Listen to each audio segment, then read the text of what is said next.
Welcome to part 2 of our Cannes Lion 2025 special, brought to you by Overline, recorded in partnership with Nectar 360.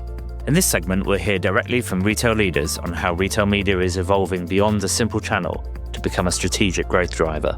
We'll explore how retailers are reimagining their partnerships with brands, breaking down common misconceptions and creating more value for both shoppers and suppliers. And of course, we'll hear what caught our guest's eye at Cannes Lion this year. Let's dive in. Good morning, everyone. Welcome to the Time for a Reset special edition in Cannes. I'm here with Mario from 7-Eleven. Welcome, Mario. Welcome back to the podcast. Thanks for having me. It's great being here. Yeah, and we've got a lot of exciting stuff happening today at the Nectar 360 activation here at the Carlton, and we're running the podcast throughout the day. So I've got Mario as our first guest today, which is fantastic. We're going to get started, Mario. You could just give the audience a little bit of background on what you do at 7-Eleven. Yeah, hi. Work for 7-Eleven, convenience stores. We focus in North America. My team manages everything having to do with customer data, loyalty, monetization, retail media. Awesome. Right, we're going to dive straight in. So first question of the day for you, Mario, value creation. What's the biggest opportunity in retail media today on creating more value for brands and enhancing the shopper experience? And how do you see retail media evolving over the next 18 months? I think the problem we have is that there's still this generic perception of retail media is one thing, and it isn't, right?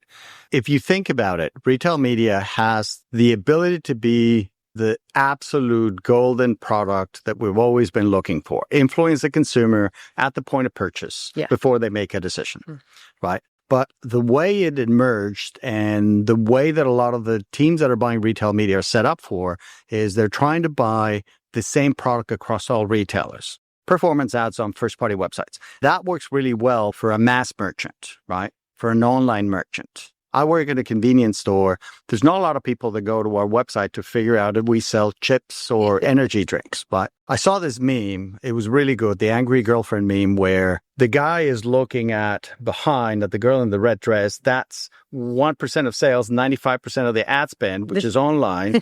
And the girlfriend is 85% of the sales, which are in store and is getting 5% of the media budget.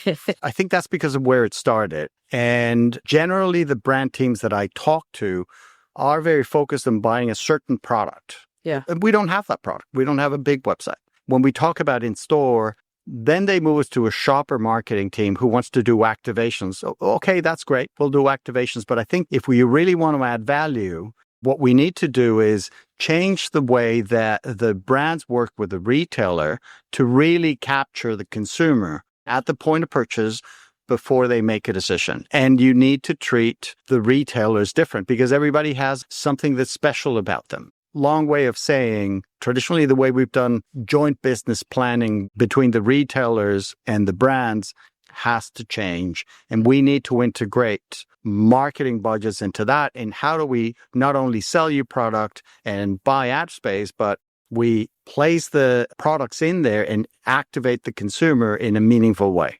Yeah. In terms of the strategic role of retail media, so it's traditionally been seen as a performance channel, but you're now starting to see brands wanting to evolve that into something a little bit more strategic. How do you think about that within the 7-Eleven organization? The way that a lot of media had been bought for years and years and years was because that's what the fish were. You used to buy aggregated audiences. That moved from buying aggregated audiences to targeted audiences online. But there really was not a lot of signal, at least for the products we sell. There was not a lot of signal online because very few people search, where can I buy cookies? Where can I buy a soda? There really was never a signal for that. But that's the way we bought media.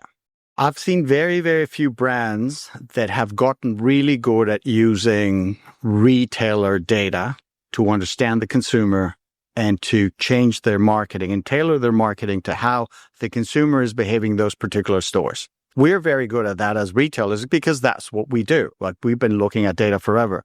When I have chats with brands and I tell them how I segment the consumers, because that's the way I see them shopping. Yeah, but that doesn't really fit with our personas. Well, we don't use personas. We had a new guy come into 7-Eleven, big marketing background, and he came and asked me, well, Mario, what are your personas? I was like, we don't have any. What do you mean? So how do you sell? Like, who's the buyer? I said, well, what are you trying to sell? Because I don't care if somebody is male, female, AB socio, race. Are they buying coffee? Are they not buying coffee? What is the frequency with which they buy coffee? Are they buying energy drinks? Are they loyal to one brand of energy drink, or do they switch between brands? That's what I care about, right? So the targeting and the messaging is going to be based on that. Maybe I'll vary the creative a little bit if it's male, female, or AB socio, but what I start with is the retail behavior. I don't think that a lot of brands are using that, right? It's not something they've traditionally done. And the teams that generally we have meeting with the retailers are not the data geeks, right? It's a shopper marketing team. And when I start going through the richness of what we have with the shopper marketing team, either they go like a deer in headlights. Oh my God, I don't know what you're talking about. That sounds really complicated. Can we just talk about an aggregated audience? Or they go off the deep end. Oh, I would like to target micro-targeting. And so again, I think it is the structure of the relationship and the teams and how the brands are working with the retailers is based on a model that is no longer relevant. Yeah, that's super interesting, especially in a world where they're trying to hyper-target people. And that may work in a pure digital environment, but when you're in-store and you're trying to influence the transaction, especially in yours where it's such a short time span, Correct. It's a very different operation. For example, the way we run our retail media is we break it in 3 bits. We do have performance units on our 7NOW network because we do a lot of delivery. So we have that. It's a small part of it. We take our loyalty data, which is pretty big. We have over 100 million registered members. We take that, we connect it to all the ad tech and all the digital display, social. What we use that for is top of the funnel, like creating the awareness of the product is here. This energy drink brand has a new flavor. Great. Once we get to the store, our 2 primary channels are the gasoline pump screen, and in store, it's the radio. That execution is purely bottom of the funnel, not quite a hard sell, but it's like, close the deal, close the sale. There's no storytelling. So brands, as they get better at working with us, they understand that distinction. Yeah. But when they initially come in, they come in with their preconceived notions and ideas. I hear you have in-store radio. I want to run this commercial because it works really well in morning drive. It's like, yeah, morning drive. You're in a car, in a traffic jam. You can listen to a 30-second. You can't do that in the store. You will lose the consumer. Yeah, got it. In terms of partnering with brands, what are some of the obvious misconceptions? You talked a little bit about that earlier, but what are some of the misconceptions they have about retail media in general? I think it all goes back to the same thing I thought, that it's all the same, that it's all performance media, that it's a product you buy, you take an IO and you're working for me. And it shouldn't be that way. We both share the consumer. Yeah, it's inherently more of a partnership, right? Because you're both driving towards the same goal, getting somebody to buy a product. Correct. In your case, you have multiple brands, whether you want them to buy the product for that brand, it's I want to know what's working, what's not working, and then you help me sell more product effectively. Yeah, we don't want any mediocre products in our stores. You don't want to have your product be mediocre, right? So we rely on all your brand marketing, all your product knowledge, all your product development. You rely on our ability to get the product on the shelves, have it in stock, but also tell the consumer about it. New products often fail because nobody knew there was a new product. Especially in our stores, consumers are in autopilot. They go in, beeline straight to the cooler. They know, I like the green can. Open up the green can. Was there another color? I don't know. I like the green one. Maybe if they knew there was something else. Hey, this is like the green one, but it has probiotics. Ooh, that would be cool. Maybe I should try that. It's a joint responsibility. We're not treating it as a joint responsibility yet. Okay. So that's the area to grow into for the next 12 to 18 months then. I think so. But the hard thing for everybody is, let's take the big brands we work with, like Red Bull, Monster, Coke, Pepsi, KDP. They're not going to be able to do that with 50 retailers. So they're going to have to figure out, and we're figuring out, how do 7-Eleven becomes one of the key partners for them. Yeah. And then they need to figure out who are the retailers who really want me to grow my business. Those partnerships then are going to resonate. Now, what happens to all the smaller retail and the long tail of retail medias? We don't know. Yeah.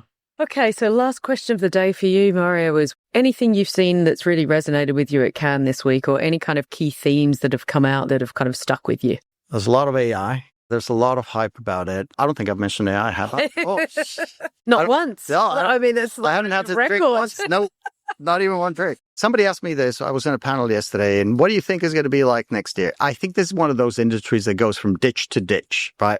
And somebody's going to go way, way, way on one side on the fully personalized creative automation and all that. And then it's, well, what happened to the brand identity, right?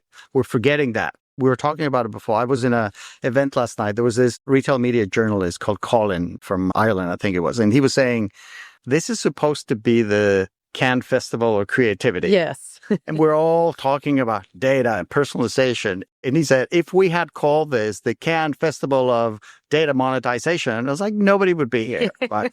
But I think we're all in the conversation we're having, we're forgetting that. And you can't. Yeah. Right? Yes, you can. No, you can't. You can't forget that. I think that is the one thing that I'm missing, that I haven't seen balance in all the conversations we're having. It's the thing that scares me. The other thing that scares me is that a lot of the way we do marketing and a lot of the inventory we're used to buying is going to disappear. Because when I go online and I ask something in Google, I get the Gemini answer at the top. I was like, oh, great. I don't need to click on the 10 lawnmowers you should buy. All those units that were going to be there, I'll never get to see. We buy a lot of placements. I'm not sure what's going to happen with that inventory. I'm not sure how to market to that agent that's going to be answering the consumer's questions. We're going into very interesting times. Yeah, and unfortunately, I don't have any answers. There's probably smarter people than me. Yeah, but you make a good point about the brand identity component of it, because in a world where you've got AI agents talking to AI agents, the consumer is still ultimately the person who's buying your product. And if you're not influencing them outside of that environment, then both them and the AI agent, how are they going to know to buy your product? Correct. Somebody was asking me yesterday, well, of course, out-of-home units are still going to be working. I said, well, maybe, but if your car drives itself and your eyes are not on the road anymore, and you're sleeping or watching a movie, maybe those out-of-home don't work anymore. Now, the consumer will always have their eyes open inside the store. Yes. Right? And they're purposefully there with their wallets, ready to buy something. So I think in the future, retail media is going to be more important. It's not going to be called retail media. It's going to be called media. But we, together with the brands, need to figure out how to work together. Yeah. Okay. Well, on that note, we're going to end today. Thank you so much, Mario, for coming. It's great to have you again. Cool. Thanks. Thanks. Thank you. I'm Angela Myers. I'm hosting today. I lead retail media for Goodway Group. And we're here with Ben Richardson from the Albertsons Media Collective. So welcome. Thank you very much for having me. Yeah. Could you please tell everybody about your role, what you do? And of course, you're quite new, so we'd love to hear a little bit about your journey and how you got to Albertsons. Absolutely. I'm happy to. So yes, I've been at Albertsons. This is the beginning of my second month here, and it's been an exciting whirlwind since minute one. As my VP said when I started, he said, buckle up. And that's literally been an accurate preparation. I've been nonstop since I started. And I think the role evolves with every day, every meeting. We are a small, nimble team that is building and growing, and it really is a startup mode. About 200 people in the Albertsons Media Collective. My role is on the newly formed agency team. So partnering with, building first-time connections with all of the agency major holdcos, some specialized independents that focus on retail media. And then also I'm going to be focusing on some non-endemic, pharma being one of those, not sort of endemic adjacent, where we have 2,000 pharmacies, as well as perhaps financial services and some other categories that might ring true for retail media. Big role. So it's big, and I mean, there will be more of us, but it is a big and evolving challenge. And every day the to-do list seems to get longer in an exciting way. Yeah. So you're only here 2 months, but you've had a long career. And so what do you think that the great strategic value is of the Albertsons Media Collective relative to what's happening in retail media, but also just how Albertsons stays competitive with brands and other retailers? Sure. So yes, I'm coming most recently from Walmart Connect. And prior to that, I was at Amazon Ads, and worked both on non-endemic businesses and endemic businesses at both of those places. And they have both created amazing products and machines and talent and people that are leading the industry for certain. And now it is the race to see who in this next group can capture the next piece of the pie or be a competitive challenger. And speaking to one of the earlier points is that we are small and nimble. And so we can maneuver like a jet ski versus a large aircraft carrier is going to displace a lot of water and move a lot of tonnage. And you can't necessarily try to beat that directly, but a jet ski can find ways around and find pieces that are still large enough for us to have great success without taking it head on. So the grocery industry, the grocery business where we specialize, we are the number 2 pure play grocer in the country after Kroger, and it's $1 trillion industry. Even though Walmart takes the biggest share of that, there's still plenty of room for all boats to rise in this monstrous industry. Yeah.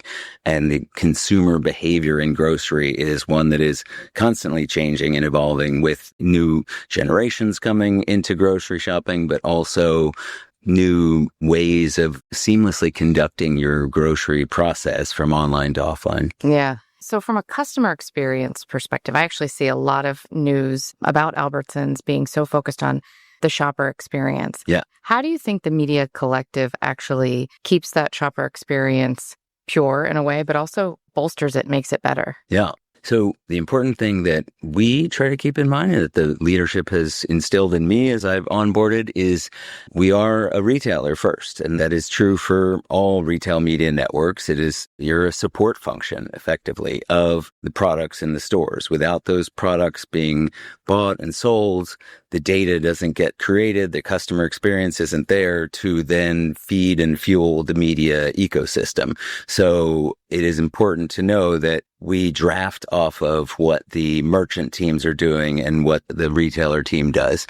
And so that is where we derive our strength and where we derive our power. And specific to Albertsons in the grocery world, we have constant promos every week, as most grocery stores do, but these promos are significant and drive units as soon as they hit each week, really drive units. And so one way that we look to bolster is to tie more tightly with what the merchant teams are doing, with what the promotional calendars are doing, be ahead of that with our brands so that we can then align media to create that, to amplify that flywheel effect and that snowball, even accelerate it even more greatly. It does then require some coordination on the supply chain and the procurement front because you can't amplify the flywheel and have people show up at empty shelves.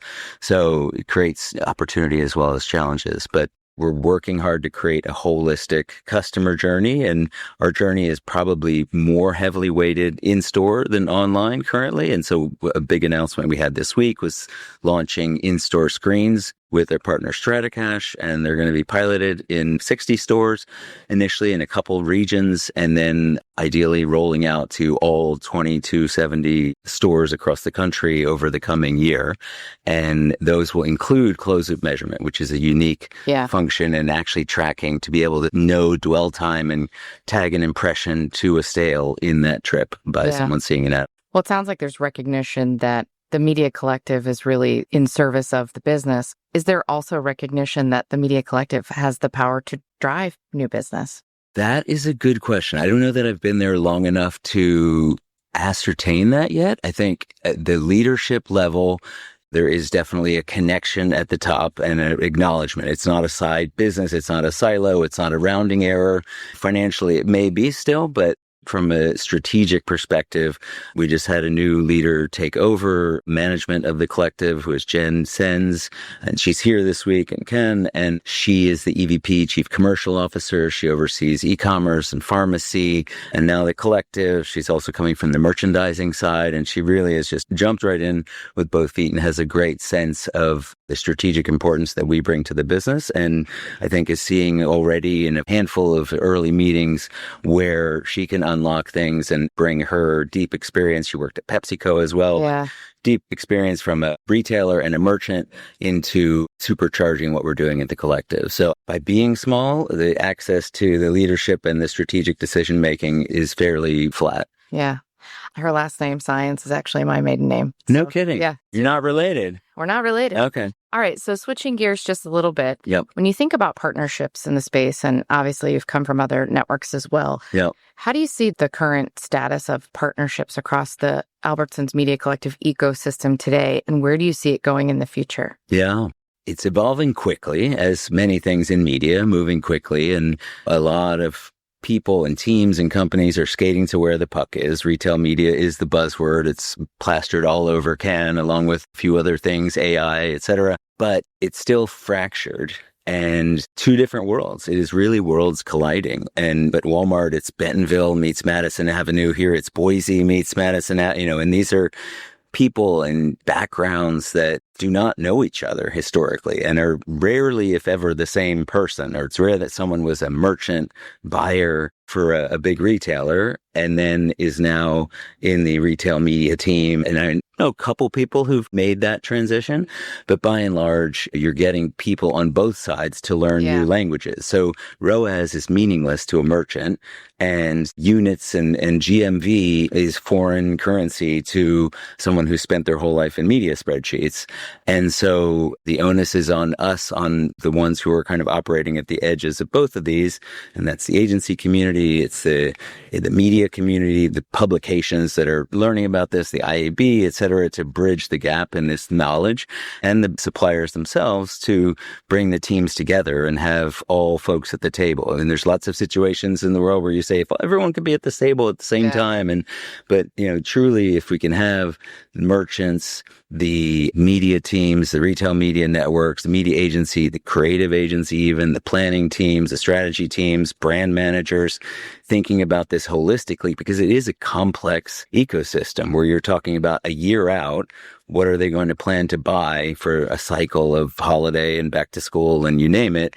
And then what does the media look like to help drive that? And then layer on top of that creative ideas and tent poles and the Super Bowl and the Olympics and you name it. And so all of this is happening in layers at the same time, but it's not happening cohesively necessarily. Yeah, like integrated. And it's hard. It's a lot of groups and teams and TV upfronts and different commitments and agency holding company programs and deals. And Amazon has a 10-year head start on a lot of this. And so I think there are things that are really coming together with Publicis buying Mars United. So they're in-housing a ton of commerce and retail media expertise, and Kinesso at IPG and Flywheel at Omnicom. So there's recognition in the market that this has to happen. Certainly recognition. Every agency now has a commerce lead or several. So it's quickly coming together because they need that expertise to service their clients.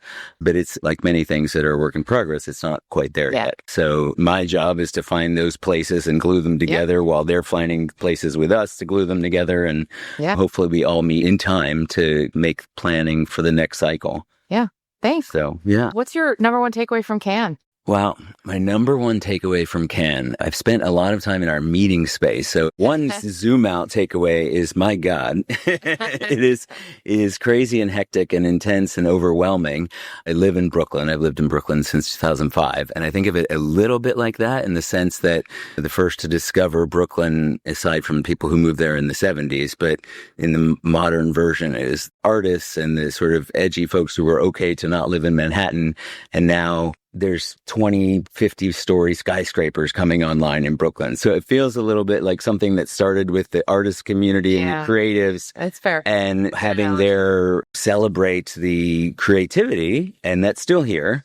But so much has come around it, and a lot of good stuff as well. But it's grown to be something that is very different from where it started. Yeah. And this is my first time. So it's overwhelming to have not seen the evolution, talking to people who've been here for 10 years, just dropping into the first one. But I think there's incredible content, great stuff to take in.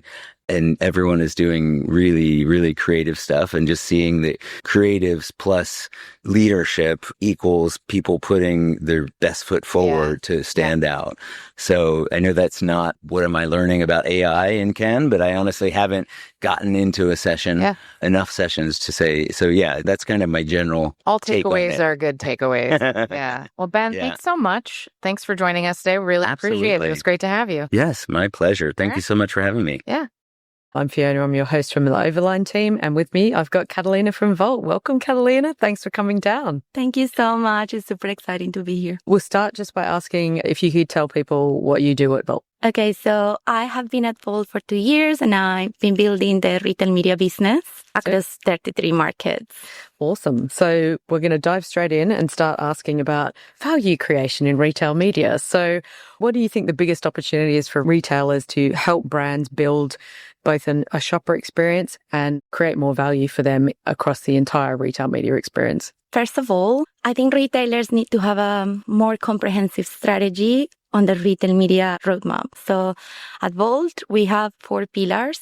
And the first one to drive that value is data and insights as a service. Mm-hmm. I think that's the most important thing we can offer to brands, our insights, understanding of the shoppers, and creating that data and insights pillar in the strategy is important. Yeah. The second is not only about the retail experience and the point of purchase. These consumers are also elsewhere. Yeah. So the ability to connect with them outside of the apps or the shopping experience is important as well, to be able to tell brand stories that are going to differentiate the products. Yeah. So I think that off-app element that is now talk of town is super important. So it's a second pillar of our strategy, something that we've been working on in the last 2 years, because consent is a pretty big, important topic in that, and it's taking a long time to be able to build it properly. So we value privacy and want to do it the right way. So we've been building that consent framework to be able to then connect with those users outside and offer value through storytelling and branding. Then obviously the in-app experience is super important as well. It's our third pillar, where we ensure that when that person is connecting with the brand at the point of purchase, that experience is natural, native, doesn't feel frustrating, annoying, invasive. So creating that value in the experience, making it feel natural and relevancy is key in that pillar for us. And fourth, also, there's opportunities to reconnect with the consumer after they have the shopping experience. So how can we add value? How can we deepen that relationship after the purchase? So through loyalty and other execution. So having like a more comprehensive strategy, not just in-app experiences or like on retail experiences, but thinking about media planning and insights, communication, conversion, and re-engagement. I was going to ask you about where do you see that going over the next 12 to 18 months? How do you think that's going to unfold? And what are some of the trends you're seeing in that space now? It's a great question. Like, I've been really excited about this Cannes and the recent events like Shop Talk and these places because I've started to see how we're converging with technology. So you see all these events now. You see people from product, you see people from brand, you see people from retail. And we're like really in a moment where we're figuring out how we do this together and how we collaborate better. In the industry is really screaming for that collaboration, definition of standards, and integrating the different elements like the technology, the communications, the performance. So I think we'll see a lot more of that. We'll see more companies helping us connect and offering value in that connection and those processes that are much needed.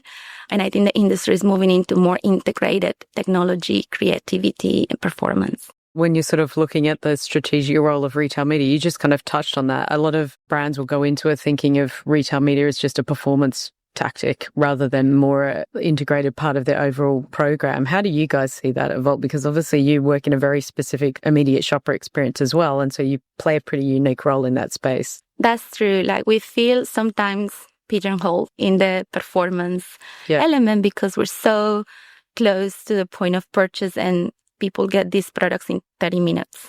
So obviously, even though our audiences have so much more value than just the performance element across the communication spectrum, they still see us and will judge our performance in the results, in the sales. So that always happened for all retailers, like I think is something common. And I feel that we have the right to win there and we need to look after that performance and deliver. So I think we have a proposition there. But as we build these off-app opportunities and our audiences are now available across other platforms, there's opportunities to connect with the consumer and tell stories and use better creative, not just like an offer. I like to say that in my media experience before moving to ad tech and technology, it was really interesting to learn that for you to be able to be aware of a brand, you need about 14 engagements. And in retail, you don't have 14 impressions No. to win. You have to be really sharp and offer a promotion, and that's it. But before we do that, we need to create value about the brand and I really position the brand. So I think with these off-app executions, we're going to be able to do that, create that engagement, those 14 moments of connection with the users, and then drive the value in the performance element later on. So it's like a more full funnel approach that we can now do. So I was going to ask, that was my next question, because Mario was on just before you from 7-Eleven was talking about that. One of the misconceptions that a brand will have is that, yes, you're excellent at the transactional side of it and the performance, but all the data you're collecting on that person can be used across any area of your funnel. Do you see the same thing where it's more like a strategic partnership, not just in the, I can help you convert this purchase in this moment, but I can also give you back a load of data that helps to inform your upper funnel strategies as well? Yeah, I think if you only compete at the point of purchase, people are in a very rational moment.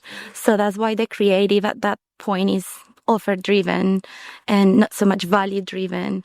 But if you took those users and connected with them elsewhere when they're probably just not even that aware, and you start having a more value-driven conversation about what your product is better, like telling that story in different formats, different moments, then when that person comes into the marketplace, it's primed. Yeah. They already understand the value and the superiority of your product, so you don't have to rely so much on the performance discounting piece because the value has been created. So I think if brands understand that they need to create this connection and tell these stories in a better way, leveraging our data through the funnel, I think we'll see better results. Yeah, I think that branding element, we cannot miss it. And I've seen way too many brands disregarding the importance of the branding and the connection and the storytelling. Are you having brands coming to you asking for specific innovation? Are they looking to you guys to innovate, or are they literally coming to you saying, I want performance media, and you're having to sell the innovation side of it to them? We work with different clients that are at different stages in their maturity. When you work with more established brands, they have gone through this process with many other vendors forever. Yeah. So I think they have a little bit more experience, and they know that culture and creating moments and doing innovation really sets them apart. Yeah. So those brands are super cool to work with because we're like really thinking just beyond plastering a discount. Like we're really creating value, creating moments, doing cool things. Yeah. And you can see that in the sales later. Like it connects with people. But we also have a lot of trade marketing teams that are like really worried about getting the sales, and the campaigns will be short and very value driven, discount driven. So yeah, I think I would say the majority of our past 2 years campaigns have been performance driven, but in the last 6 months, we created more tools and like made our audiences available for better things. Yeah. We've seen a lot more brands coming to us and really thinking of co-creation, co-marketing. What ideas can we bring to life? And I think I've seen it at Cannes as well, like this whole owning the moment, owning culture and creating that connection. I've seen it a lot. That excites me because I think that's what we're really going to see, beautiful storytelling paired with data driving outcomes. Yeah. And that was actually my next question to you was, what are the insights you've seen coming out of Cannes so far? So I've heard multiple people on the Quasette talking about, everyone's talking about AI, everyone's talking about the importance of data and tech, but we are at the creativity festival. So what's your take on that? Because you do need the data and tech, but you also need the creativity. That's a really great question. And just before we were here, I was telling you I'm a software engineer. Yeah. And years ago when I was graduating, agents were already a thing. And now they're becoming mainstream and everyone's talking about them. But AI, machine learning, multi-agents, they have been here for a long time. And I see them as enablers of doing things faster, uncovering perhaps insights easier. But I think the creativity and the human touch and the ability to connect emotionally is something that perhaps wouldn't be something a machine could easily deliver without us really putting the effort there. Yeah. So I don't see it as something that is either or. I see we need to learn how to use it to do the best outcome possible. And to be fair, one of the best examples of creative that I've seen in my career, like 17 years in media. It's actually from an agency back home that leveraged a lot of Twitter data and mined it and did all this machine learning on that data to uncover really nice insights for really cool campaigns and creative that was inspired by this data. And it was magic, getting that insight right and then building something super creative, deliver the most incredible results I've seen in my career. And it was amazing. It's you can't do it. Yeah. It's doable. We're not enemies. The CTO is not sitting far away from the CMO anymore. We need to work together and drive outcomes and use all these tools to our advantage. I'm not scared. I think I'm an AI positive person, but I think the hype is a bit much. It's a bit like the year of the mobile, isn't it? We were saying the year of AI for 2 years now. Yeah. Well, thank you so much for coming in, Catalina. It was lovely to have you on. Thank you so much. I really appreciate it. Nice to see you guys. You too. I'm Angela Myers. I lead retail media for Goodway Group, and I'm here with Alice Anson from Nectar 360. Thank you for joining us. Thanks for having us. Yeah. Tell everybody about your role. Yeah, so I'm really lucky. I lead our digital retail media business. So that is effectively everything that uses the internet to do things. So be that our websites, be that offsite digital media across social display. And also recently I overtook all of our digital in-store strategy. So across our screens, etc. And my role goes all the way through the ecosystem. So everything from defining the proposition, building the tech, and then sales and operations. Awesome. For the listeners that don't know, just a little bit about Nectar 360 in total, just what are the big stats? Yeah, no problem. So Nectar 360 is the in-house retail media data and loyalty agency for the Sainsbury's Group. Sainsbury's, a UK grocer, also has Argos, which is a general merchandise retailer, and To Clothing as well.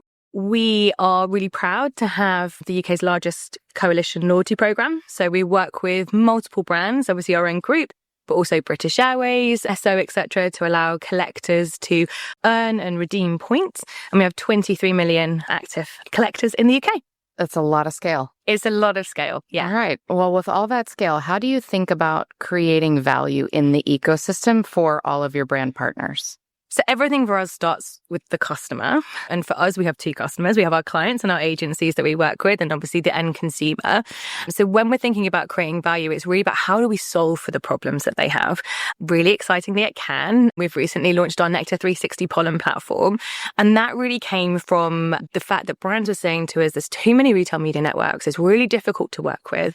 We can't truly omnichannel plan because all of the systems are unique. And actually measurement is a constant battle in the industry. So we took away all of those problems and basically put it into a single platform. So creating a unified retail media platform that allows you to go from conception of an idea to running a campaign and then measuring it in one single tool. We've been really lucky that we've worked with a portfolio of around 10 to 12 different clients and agencies through this. So really extensive user research, listening to them about their problems. And some of the amazing feedback that we've had is that this is what they've been asking for. This is bang on the nose. So that's really ultimately what we do. Yeah, that's actually really incredible. And the fact that you had that level of engagement in the research phase. Yes. How do you think that actually really helped shape where you are today? And are you going to continue to do that? Absolutely. So UX first is something that I'm super passionate about. And I think whenever you're building something for people to use, that you can't sit in the ivory tower and think whatever I think is going to be perfect. So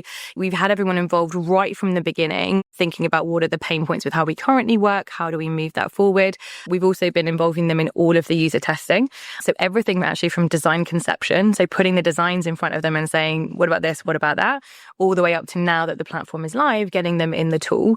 The exciting thing is the roadmap for the future. So we already have these broad topics that we really want to explore. So stuff like agentic AI, creative generation, etc. But what I've asked the team to do is reserve a significant proportion of the development time for user feedback. So it is core to how we create the program. It will be core to how we continue to do it. And I think it's so important, right? We're ultimately a client service business and we need to get that right. That's right on. And it's evident in the panel discussion earlier, you had some of your advocates on stage with you, and I read the press release as well. So it sounds like they're strong advocates of what you've released. And it sounds really exciting, to be honest with you. I mean, it's kind of a game changer. We don't see a lot of that in the US outside of some of the big networks. So well done. Thank you. Yeah. So when you think about the role that retail media is playing for these brand partners, and how they're thinking about using it both strategically and tactically. How do you think about not just the platform that you just launched, but how do you think about the current state and where things are going to head to allow them to be both strategic and drive awareness and upper funnel, as well as tactical lower funnel and conversion? Yeah, and I think obviously at the event today, we've had a few really interesting panels and hearing the brand's attitude to things. And I think what we've really seen recently is this movement away from people thinking a retail media team exists in its silo. Charlotte at Unilever mentioned it on stage, but actually where they've gone to is how do we get retail media on every plan? Yeah. And I think that is truly it. So the way that I personally view retail media is it's not a vertical channel, it's a horizontal layer of data power that sits under everything. And that means that it can do everything. So when we think about brand building, one of the amazing things about retail media is like you can cut your wastage. And in a world where actually marketing budgets are more difficult than ever, like why wouldn't you do that? Yeah. And why wouldn't you think about that? And I think what we're starting to see now is more agencies and more brands are coming to the table with that approach to be like, actually, retail media is creative. It's not boring. It is dynamic according to their different part of the shopper journey. And actually, I think by having amazing events like this, by having podcasts like yours that bring experts of the industry together to talk about it more, that awareness level is going up and we are seeing a movement in the industry. Yeah. It actually speaks to great partnership, which we saw on stage and you're essentially speaking to. How do you think about partnership then, Nectar 360 Sainsbury wide? How do you think about where partnership is evolving with everybody you've spoken to today and you're speaking about now? Yeah, so I think really when we look at the Sainsbury's world and everything that we do there, it is a partnership. It's that removed closeness is how we view our relationship with the retail piece. So absolutely, it's really important that we have that relationship and we understand the category strategies, etc. We want to be separate enough to drive innovation. I think when we think about collaboration, for us, it's also not just about collaborating with other brands. It's about also creating a really open environment for the industry to grow. So events like today, it's never a closed door. We have retailers from all over the world that are here. We have competing retailers that are here. And that's really important to us because actually, as we're in a maturing market, which the retail media is, we need to make sure that we're getting the best voices in the room. We're educating one another and we're kind of bringing everything together. Yeah, a very progressive mindset. So you've been here hosting today, which is wonderful, but you've been at Cannes for a few days. What do you think you've picked up or heard or learned that you're going to take back with you? I'm super passionate about AI and everything that happens within that space. And I think it's really interesting about the move to agent conversation, obviously the rise of GEO, generative engine optimization. And I think really what it has highlighted to me is that we are only scratching the surface in this. Every day is a school day. And actually worlds are really colliding in this environment. No longer can we be like, okay, well, this is tech and only tech have to worry about it. We absolutely have to do that. I think the thing for me as well that I always love about Cannes is that it kind of reminds you of the power of human connection. Being able to see people that you've either only seen on a screen or like you've not seen for 12 months. I think that's really exciting and being able to share those ideas is great. And again, in a world of AI, that can't be replaced, in my opinion. So I think that's probably the thing that I love most about Cannes. Yeah. Well, thank you so much. This has been a great day. Your event is wonderful. So thanks for letting us be a part of it. And thanks for sitting down with us today. Thanks for supporting us. All right, great. I'm Fiona from Overline, your host, and today I have with me Maritz from Ahold Delhaize. Did I get that right? Yep, you did. Maritz, will we start? Just let people know what it is that you do. Well, to begin with, Ahold Delhaize is one of the largest retailers in the world, grocery mainly. 1/3 Europe, 2/3 in the US, East Coast, all of that. And I head up retail media for Europe and Indonesia. Awesome. Yeah. So welcome to the podcast today. We're very keen to get your insights. One of the first things that we've been asking everybody that's joining us today is, what do you see as the biggest value creation opportunity for retailers now to help brands, not only with their branding itself, but also with the shopper experience in overall? To begin with, theoretically, retail media, if it's omnichannel, would be able to give a full funnel experience. Nevertheless, in my opinion, retail media will be part of a larger omnichannel campaign mostly. So it has its role to play, which is not just conversion building, but definitely also branding and more mid and upper funnel. And I'm happy to hear more of that every year when I come to Cannes. There is more of mid and upper funnel in retail media happening. Yeah. Yeah. And are you getting asked more of that from brands now? Like, are you seeing some of the brands that have been in the retail media space for longer starting to ask for more of that innovation Definitely. from you guys? Yes. Yeah. But that is not just demand driven. Yeah. It's both supply and demand driven. I see retail media networks all over Europe offering more and more mid and upper funnel media. Yeah. Okay. So where do you see it going over the next sort of 18 months? How do you see that evolving, that relationship? It'll evolve in the direction it's already evolving in. So we'll see more mid and upper funnel. We'll see more mid and upper funnel media. We'll see obviously more digital at home. So digital screens in store. We'll see more offsite. Sure, we'll also see more non-endemic. Yes. We see more and more of that happening. And that's mainly it. Yeah. Have you seen more of an appetite now? Certainly some of our other guests were talking about an appetite not only for CTV and digital video, but also for audio increasingly, because a lot of retailers have in-store audio. Are you getting the same demand? Well, we've been doing audio for long. Yeah. It's not the biggest part of what we do, but is part of in-store, which is still the biggest part of the retail media that we sell. Yeah. At least in Europe, that is. As most people know, there's quite a big difference between the US and Europe. Yeah. As in general, US is ahead of Europe. Yeah. Except for the stuff happening For the stores. in-store, yeah. Definitely Europe is ahead of what's happening. I just this morning came out of a session specifically on in-store measurement. Mm-hmm. I was listening to a conversation between mostly US people and felt like going 5 years back in time in Europe. No, so we have to give them credit where credit is due. They're way ahead of Europe, but on the in-store side, there is much to learn, I guess, the other way around. Yeah. So we can return the favor as Europe. Yeah.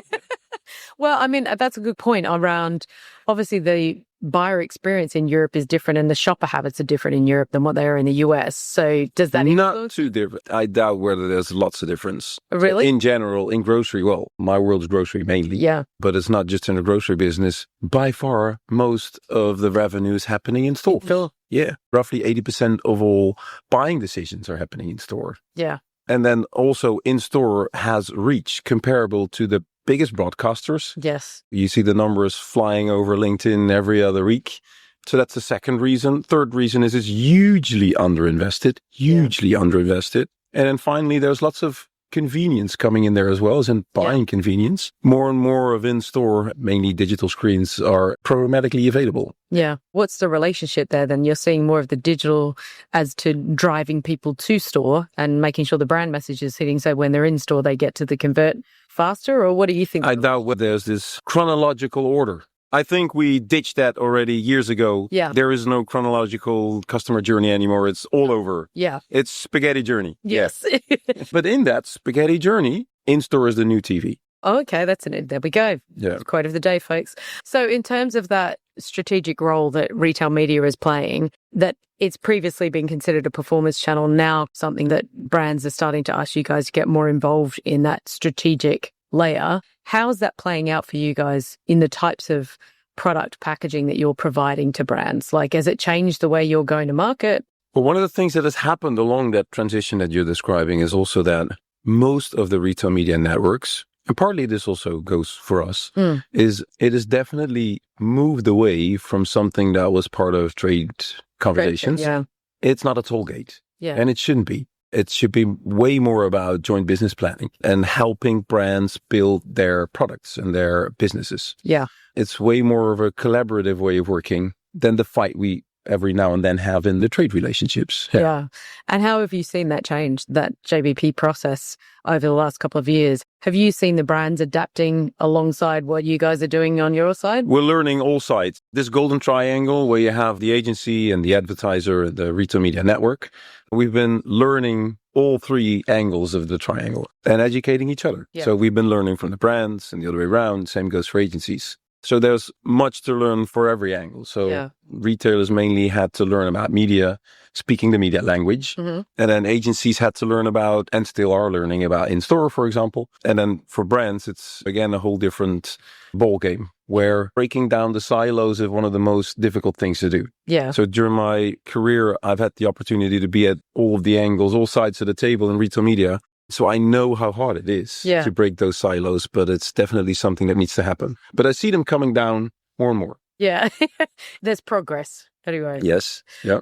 What are some of the biggest misconceptions people have coming in to talk to you about retail media when they're coming to the table? We've had many agencies thinking that it was all just part of trade and the trade relation and the trade budget, whereas we in Aldelez are really trying to separate the two, where I'm always saying that let's make sure that as a retail media network, you join plans, but not forces with the trade department. So it should be voluntarily, which means as soon as it becomes voluntarily, then that means that you have to compete with whatever media is out there. And I think retail media networks can. On almost every single aspect of media, retail media should be able to outcompete the alternative media. Yeah. Sort of one of our earlier guests was talking about on the podcast previously that originally there was no downward pressure on price for retail media network because it was all on-site and effectively a walled garden. But the more they moved into off-site, the more they realized there would be price pressure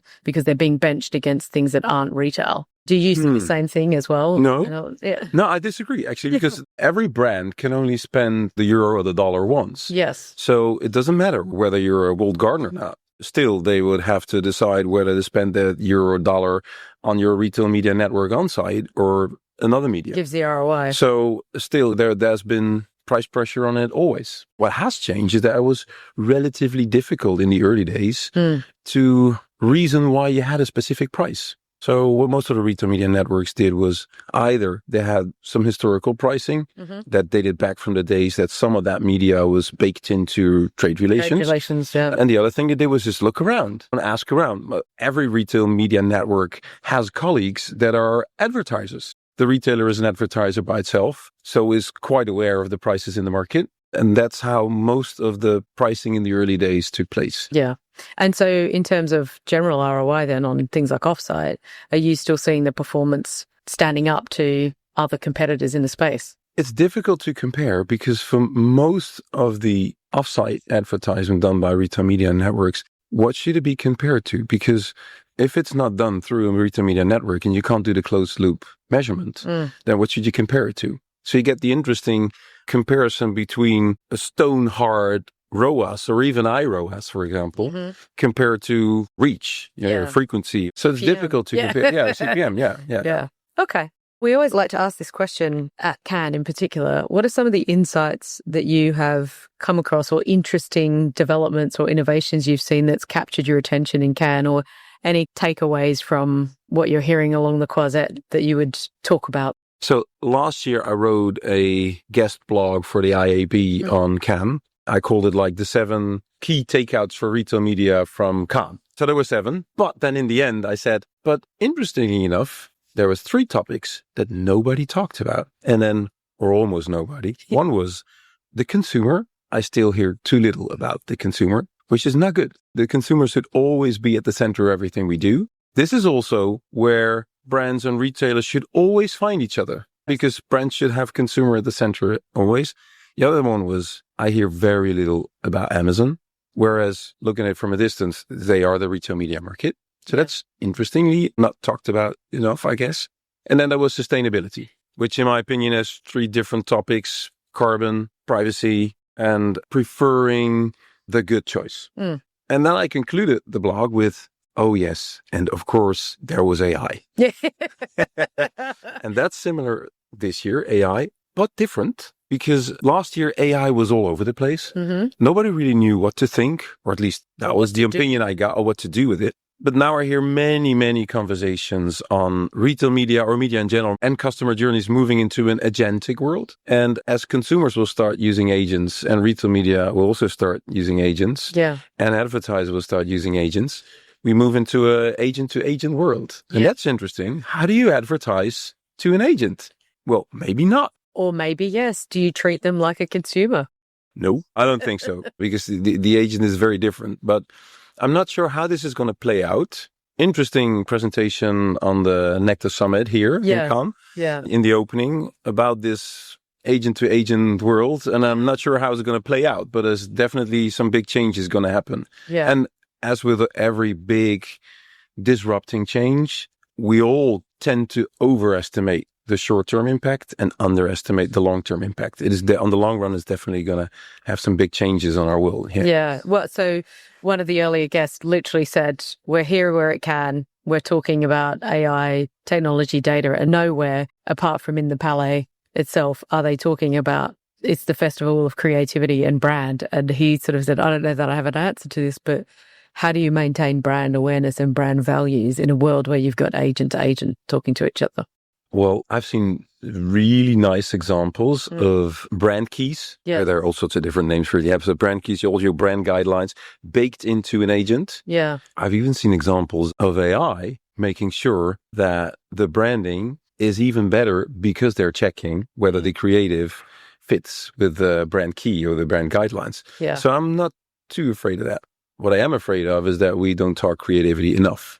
Yes, we have a live example of that too. We only relaunched our brand from Control vs. Exposed to Overline about a month ago. And we had literally within a day, all of the regular OpenAI type agents had already fully indexed our whole new proposition. And literally Gay was like verbatim what our pitch is. So it's like, you know what? It's actually pretty good. Yeah. And it had only been out in the wild for about one day. And it did a great summary of what the pitch was. So I do think you're right about it has the capability to ingest the brand values if they're public, if they're out and you're talking about them in market and you're making them available in the right way. So The creativity in general. So you're right. Outside of the Palais, it's lots of ad tech, lots of retailers, more and more. It's also a good thing. And there's relatively little talk about the creative.